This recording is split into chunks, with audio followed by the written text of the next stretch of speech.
Yung kasama ko dito sa bahay, sobrang hilig ng spaghetti. So, kailangan ko siya gawan ng paraan.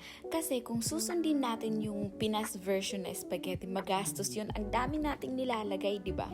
Ako nga pala si Rufi, isa akong OFW dito sa Czech Republic. Nagastador noon, kuripot na ngayon. So ngayon, gagawa ako ng sobrang tipid na spaghetti pero masarap. Una, maglalagay tayo ng butter. Then, susunod natin yung sibuyas. Skip na natin yung bawang kasi naubusan kami ng bawang. At saka, hindi ako lalabas lang ng dahil lang sa bawang noon. Sobrang lamig-lamig kaya sa labas. Then, isusunod na natin yung spaghetti sauce. Ito lagi yung binibili ko kasi masarap siya, then mura lang. At saka, may karne na siya sa loob. So, hindi mo na kailangan bumili ng karne. Nakatipid ka na, di ba? Speaking sa pagtitipid, isa ito sa mga behind the scene ng isang OFW. Karamihan sa atin, ginagawa ang lahat para lang makatipid, para makatulong at makapagsustento lang sa pamilya or kamag-anak natin sa Pinas. Isa na ako doon.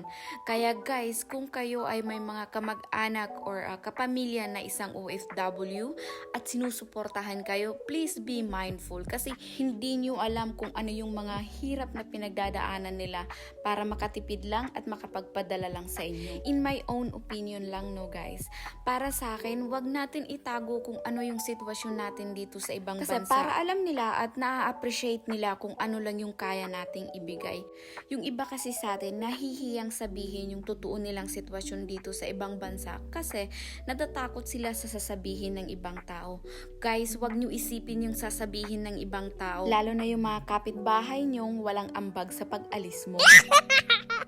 Okay, balik na tayo dito sa niluluto ko. Lalagyan din natin ng ketchup kasi naglagay na ako ng Knorr, 'di ba? So lalagyan natin ng ketchup, then cheese para medyo malapot-lapot.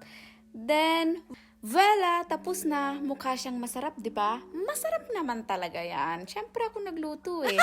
And by the way, kung may financial goal kayo next year or nahihirapan kayong makapag-ipon or interesado kayong mag-invest sa stock market sa maliit lang na halaga sa Pinas, may link po ako sa bio ko for a free guide. Spread kindness guys! Ciao!